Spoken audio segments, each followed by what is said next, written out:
हर साल लाखों लोग भागने की तलाश में हिमालय की यात्रा करते हैं। वे उत्तराखंड की व्यापक घाटियों को देखते हैं, एक कैंपसाइट किराए पर लेते हैं और परिदृश्य को एक सुरम्य खेल के मैदान के रूप में मानते लेकिन हैं। जो लोग वास्तव में वहां रहते हैं वे एक अलग वास्तविकता को समझते हैं। इस क्षेत्र को देवों की भूमि, देवभूमि के नाम से जाना जाता है। यह आध्यात्मिक कानून के एक सख्त प्राचीन कोड के तहत संचालित होता है, जहां आगंतुक नियमित रूप से उन सीमाओं को पार करते हैं जिन्हें वे नहीं देख सकते। जब कोई बाहरी व्यक्ति इन स्थानीय वर्जनाओं का उल्लंघन करता है तो परिणाम तत्काल होते हैं।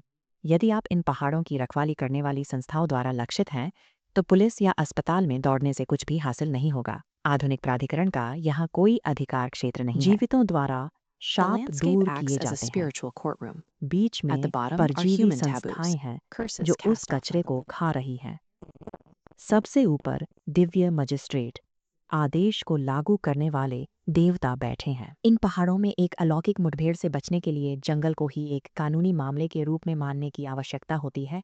कोई सिर्फ मदद के लिए प्रार्थना नहीं करता है, एक व्यक्ति क्षमा के लिए सर्वोच्च न्यायाधीश से अपील करता है। 4 कॉलेज के छात्रों के मामले पर विचार करें जिन्होंने एक विशिष्ट वन समाशोधन में अपने तंबू लगाने के लिए अपने गाइड को नजरअंदाज कर दिया। उन्हें इस बात का एहसास नहीं था कि पीढ़ियों से स्थानीय लोगों ने नज़र, गंभीर नकारात्मक ऊर्जा और अनुष्ठान अवशेषों को दूर करने के लिए गंदगी के उस सटीक पैच का उपयोग किया था। लेकिन वहां सोकर उन्होंने खुद को मेजबान के रूप में पेश किया। उन्होंने हत्या को जगाया, एक आक्रामक परजीवी आत्मा जो आसपास के हर अनुष्ठान की सफाई के साथ अधिक शक्तिशाली हो रही थी। हमले उनकी नींद में शुरू हो गए। छात्रों ने अपने सपनों में एक काली छाया देखी, लेकिन नुकसान वास्तविकता में प्रकट हुआ। उनके चेहरे और अंगों पर गहरे, अस्वस्थ रेजर कट दिखाई दिए, जिससे वे कुछ ही दिनों में बर्बाद हो गए। उन्हें बचाने के लिए गांव ने एक जॉगर बुलाया, एक साधारण प्रार्थना नहीं, बल्कि एक आपातकालीन न्यायाधिकरण, जहां स्थानीय देवताओं को घटनास्थल पर बुलाने के लिए ढोल बजाने और जप का उपयोग किया जाता है। हंटिया पीड़ितों के माध्यम से प्रकट हुई, ग्रामीणों पर शारीरिक हमला किया और हस्तक्षेप करने की कोशिश करने वाले एक व्यक्ति का हाथ तोड़ दिया। यह स्पष्ट था कि मानव प्रयास अब इकाई को शामिल नहीं कर सकता। अचानक एक बुजुर्ग लकवाग्रस्त व्यक्ति जो वर्षों से नहीं चला था, सर्कल में घुस गया और पिटाई करने वाले छात्रों को जमीन पर गिरा दिया। वह न्याय के सर्वोच्च देवता गोलू देवता के अधीन था। गोलू देवता ने सिर्फ आत्मा को दूर नहीं भगाया, उन्होंने इसे कभी वापस न लौटने की बाध्यकारी शपथ लेने के लिए मजबूर किया।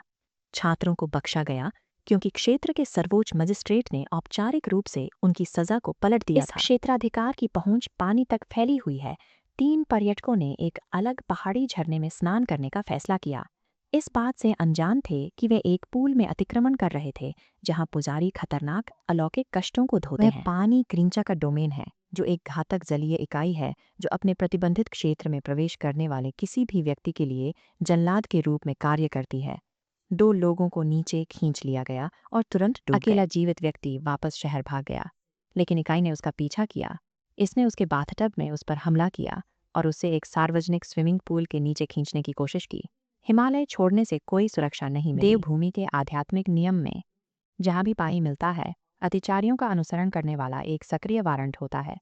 उत्तरजीवी को अंततः जलदेवी और पीठासीन क्षेत्रीय मजिस्ट्रेट गढ़देवी का सामना करने के लिए मूल पहाड़ी धारा में वापस खींच लिया गया। जब गढ़देवी ने धारा पर अपना सर्वोच्च अधिकार जताया, तभी क्रेंचर पीछे हट गया।